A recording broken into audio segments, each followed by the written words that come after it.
है गाइज, एक लंबे समय के बाद आप सभी का फिर से स्वागत करता हूं आरबीएस कोचिंग क्लासेस के यूट्यूब चैनल पर। Once again welcome back to my YouTube channel and actually it's been a long time to upload a video and to meet you also because of some health issue, but don't worry, with my full potential I have come back to teach you. So today I have chosen a very special topic for those students especially who are going to give the board examination of class 10th. The name of the topic is also written on the board, you can see here, Thales theorem. So today I have chosen a topic, Thales theorem, from the triangle chapter, and one question definitely will come in your board examination from this topic. So without doing that, let's begin. What is Thales theorem? First I want to give the statement. So Thales states that if a line drawn parallel to one side of a triangle to intersect the other two sides in two distinct points, then other two sides are divided in the same ratio.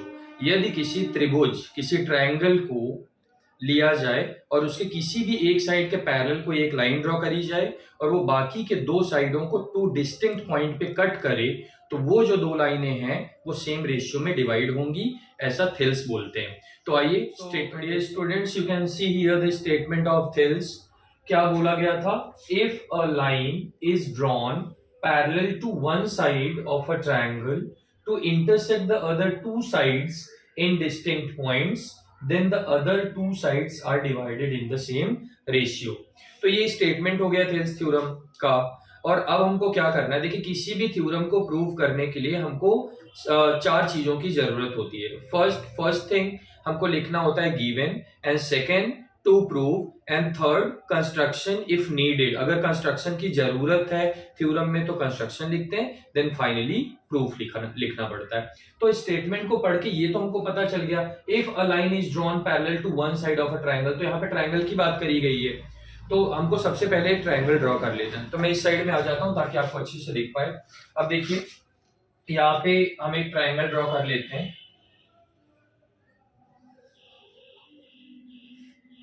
A B C. तो theorem के according हमने क्या किया, एक triangle draw कर लिया। If a line is drawn parallel to one side of a triangle, question में बोला हुआ है कि किस ट्रायंगल की किसी भी एक साइड के पैरेलल अगर एक लाइन ड्रॉ करी जाए, तो ये थ्री साइड्स आपको दिख रही हैं, थ्री साइड्स में किसी भी साइड के पैरेलल आप लाइन ड्रॉ कर सकते हो। बट मैं अभी यहाँ पे क्या कर रहा हूं, मैं यहाँ इस लाइन के पैरेलल एक लाइन ड्रॉ कर रहा हूँ। ये देखिए, इसके पैरेलल ये लाइन मैंने ड्रॉ कर ली, इस लाइन के पैरेलल ये लाइन ड्रॉ कर ली। और क्वेश्चन में आगे बोला हुआ है कि इंटरसेक्ट इन टू डिस्टिंक्ट पॉइंट्स, तो ये इस लाइन को डी पे इंटरसेक्ट कर रहा है और इसको ई पे कर रहा है। तो इतनी चीजें हमने क्वेश्चन को रीड करके हमने इस डायग्राम को बनाया। अ ट्रायंगल एबीसी, और बीसी के पैरेलल हमने लाइन ड्रॉ करी डीई, जो कि AB को D पॉइंट पे और AC को E पॉइंट पे कट कर रहा है। अब चलिए गिवन में इसी चीज को हम लिख लेते हैं। Given, so what we need to write in the given, आप यहां पे देख सकते हैं, a triangle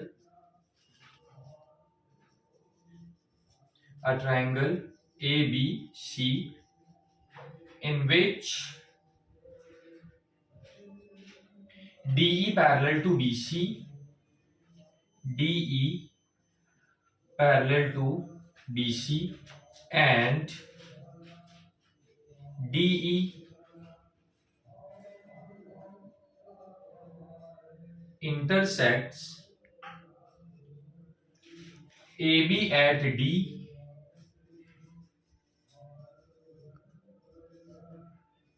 and AC at E respectively. Theorem को रीड करके ये मैंने गिवन वाला पॉइंट लिखा कि एक ट्रायंगल एबीसी दिया हुआ है और जिसमें डीई जो आपका है वो बीसी के पैरेलल है, और AB को D पॉइंट पे वो लाइन कट कर रहा है और AC को E पॉइंट पे कट कर रहा है। वो हमने स्टेटमेंट में यहाँ लिख लिया, सॉरी गिवन में हमने लिख लिया। अब दूसरी चीज क्या लिखनी है, टू प्रूव। तो यहाँ पे देखेंगे टू प्रूव, टू प्रूव में अब क्या करना है, फिर आगे थ्योरम में क्या बोल रहा है कि if a line is drawn parallel to one side of a triangle to intersect the other two sides. यहां तक की चीजें आपको समझ में आ गई होंगी।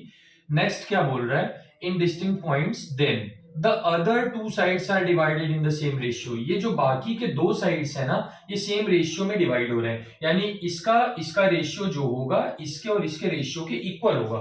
तो वही चीज हमको लिखनी है टू प्रूव में लिखना है AD by DB is equal to AE by EC।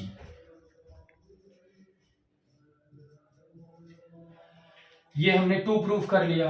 अब थर्ड पॉइंट जो मैंने आपको बताया था, given to prove if construction is needed then construction, तो इस थ्योरम में कंस्ट्रक्शन की जरूरत है। तो अगला पॉइंट हम बनाने चल रहे हैं कंस्ट्रक्शन।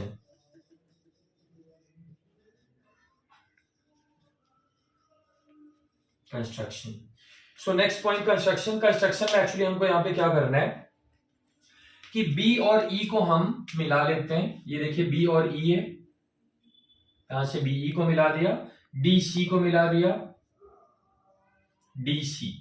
तो BE को मिलाया और DC को मिलाया। BE और DC को मिलाने के बाद एक और इसमें कंस्ट्रक्शन करना है। इस वाले पॉइंट D वाले पॉइंट से जो AE आपको या AC लाइन दिख रही है, इस पे परपेंडिकुलर ड्रॉ करना है। परपेंडिकुलर का मतलब होता है एक ऐसी लाइन जो जाए और सामने वाले पे 90 डिग्री का एंगल बना दे साइड पे। तो ABCDE ये 5 आपके पॉइंट्स ऑलरेडी हो चुके हैं, इसको मैं नाम देना चाहूंगा F। और फिर इसी तरीके से इस साइड में भी इसके परपेंडिकुलर लाइन हमको ड्रॉ करनी है।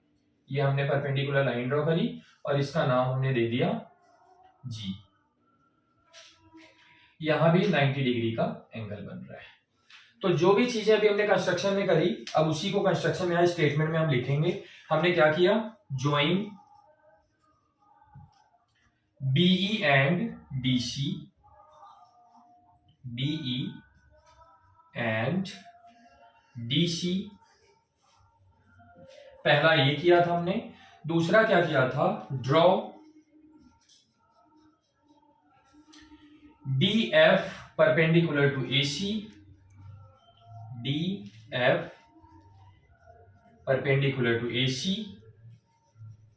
and GE perpendicular to AB, GE perpendicular to AB।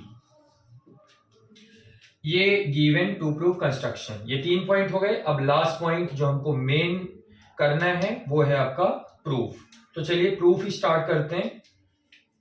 Proof,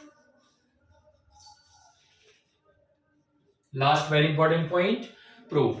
अब देखिए प्रूफ में क्या करना है, सबसे पहले जब प्रूविंग हमको स्टार्ट करनी है, तो प्रूविंग स्टार्ट करने से पहले जो सबसे इंपॉर्टेंट है वो हमको ध्यान में रखना है कि हमको प्रूव करना क्या है। तो प्रूव हमको करना है AD upon DB equal to AE upon EC। So we need to find out AD first.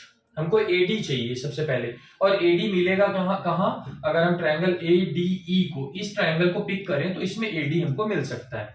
तो वही काम हम करेंगे। तो यहां पे हम प्रूफ में पहले ही लिख लेते हैं कि in triangle ADE, in triangle ADE triangle में हम क्या कर रहे हैं, एरिया ऑफ ट्रायंगल ADE ले रहे हैं। तो यहां हमने कॉमा कर दिया, आगे मैं लिख रहा हूं एरिया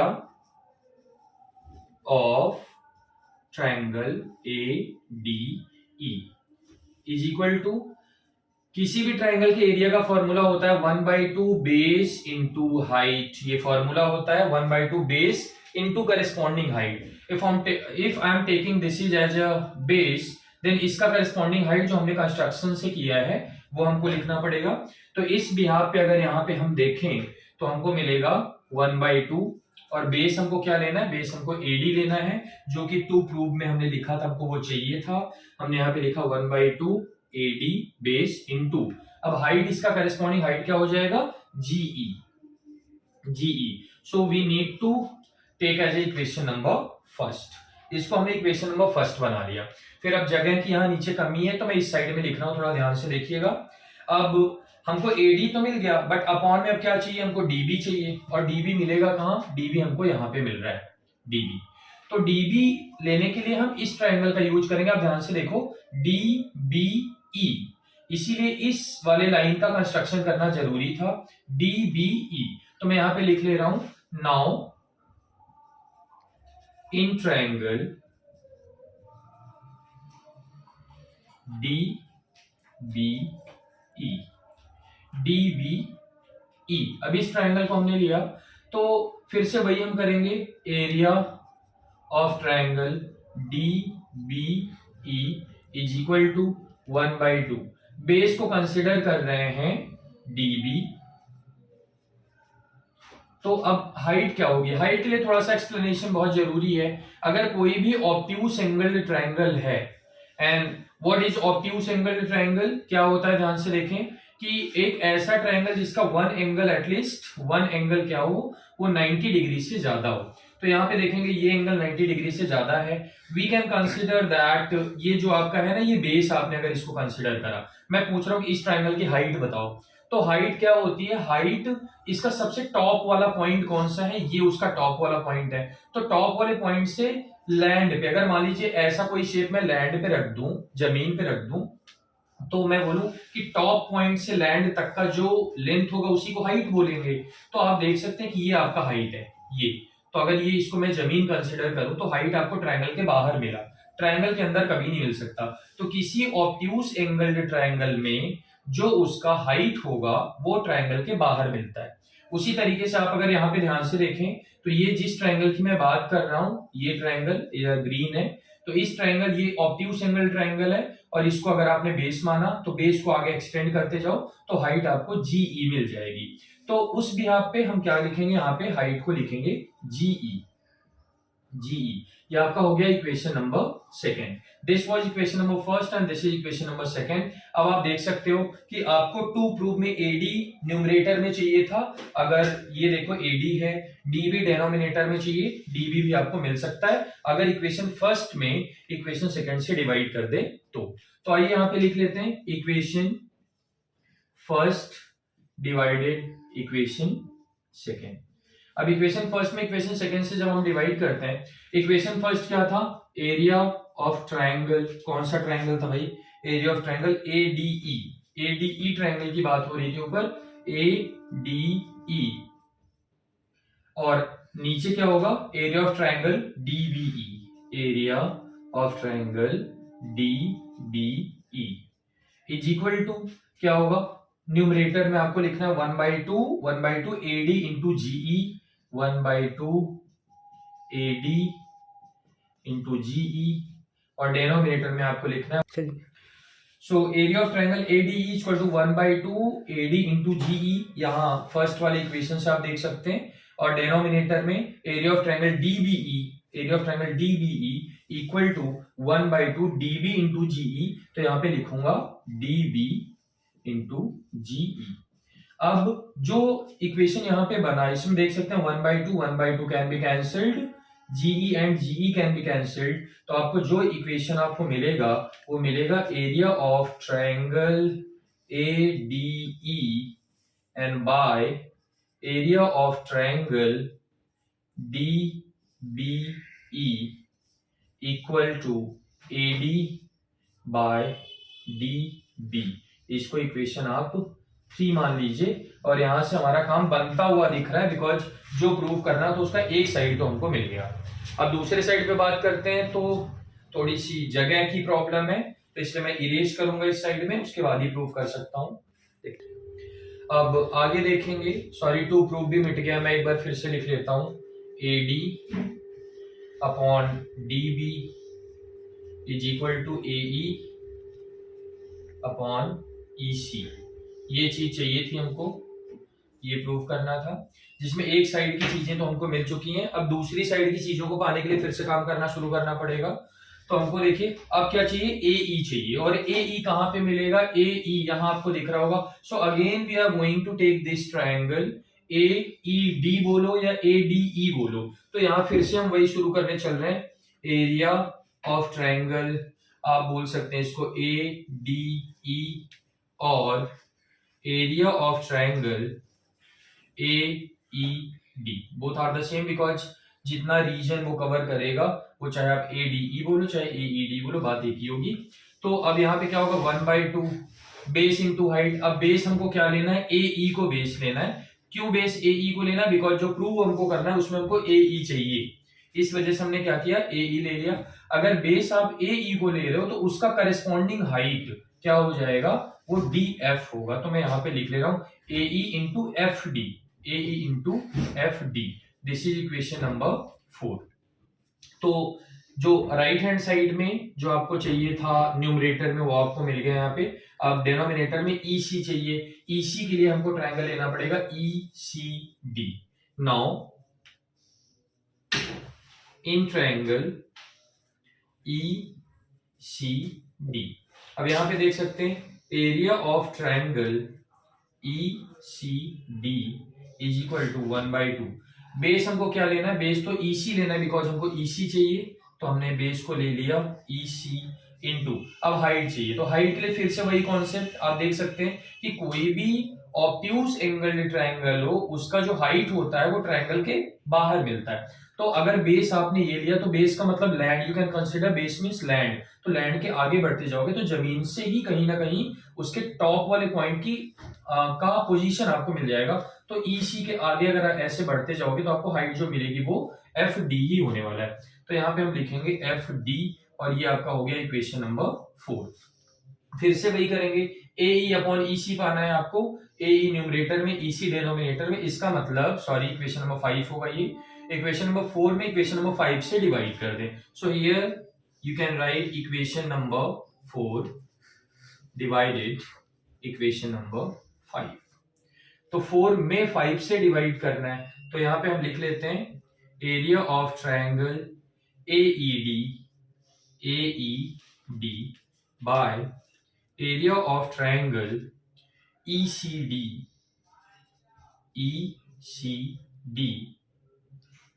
equal to 1/2 AD नहीं AE into FD और डेनोमिनेटर में 1/2 EC into FD। यहां देखेंगे FD कैंसिल, 1/2 कैंसिल, तो यहां पे आपको मिल गया AE upon EC।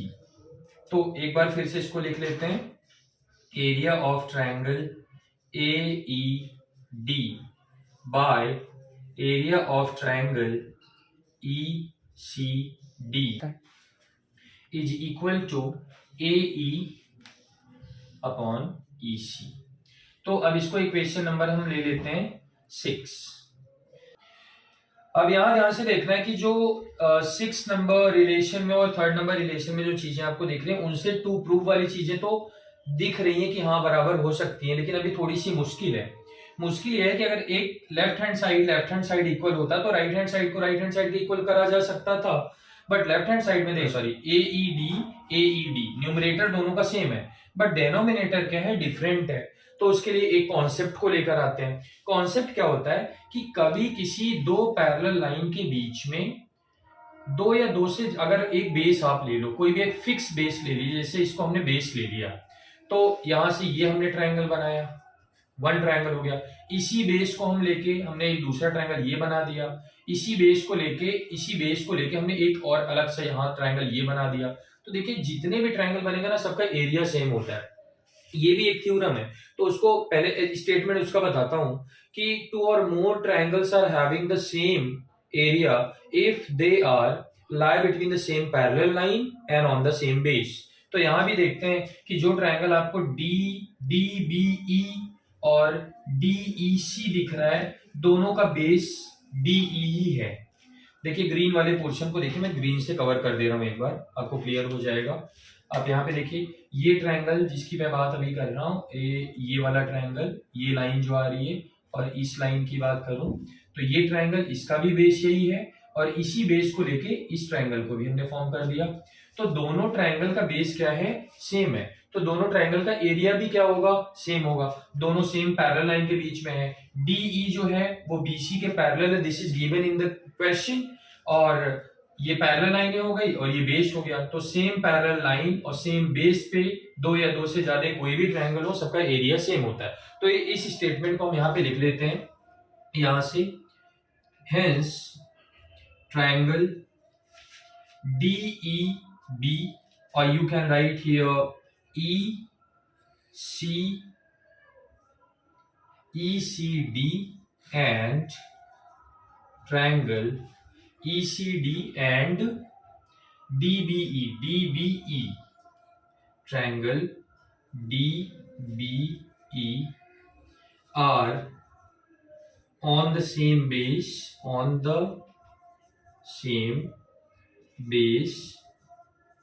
and between the same parallel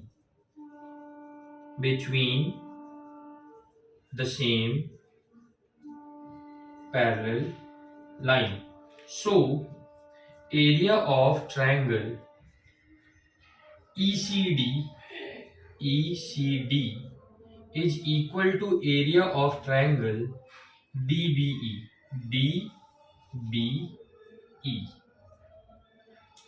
ये एक नया रिलेशन बना जिसको हम इसको 7 बोल देते हैं।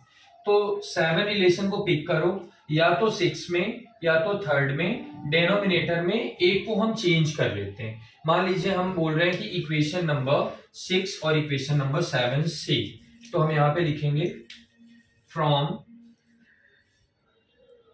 Equation 6 and 7। तो डेनोमिनेटर को चेंज करना था। Area of triangle AED, numerator से कोई मतलब नहीं था, न्यूमरेटर वैसा ही रहना है। एरिया ऑफ ट्रायंगल ECD के प्लेस पे हम एरिया ऑफ ट्रायंगल DBE लिख सकते हैं। Area of triangle DBE equal to, अब मिल जाएगा आपको AE अपॉन EC। इसको आप 8 बोल दो। अब ध्यान से देखिए, इक्वेशन नंबर 8 को देखिए और इक्वेशन नंबर 3 को। लेफ्ट हैंड साइड दोनों का सेम है। ADE न्यूमरेटर में, DBE डेनोमिनेटर में। इसका मतलब इनका राइट हैंड साइड भी सेम होगा। So here we can write from equation number third and 8 AD by DB equal to AE by EC. Finally, we got the solution. We proved it. Finally, you can write hence proved. So guys, this was the complete proving of Thales theorem. I hope you understood well. फिर भी अगर कोई दिक्कत आती है तो आप video के नीचे कमेंट करें और उस कमेंट को रीड करके मैं आपकी प्रॉब्लम को सॉल्व करने की कोशिश करूंगा। Thank you very much, keep watching.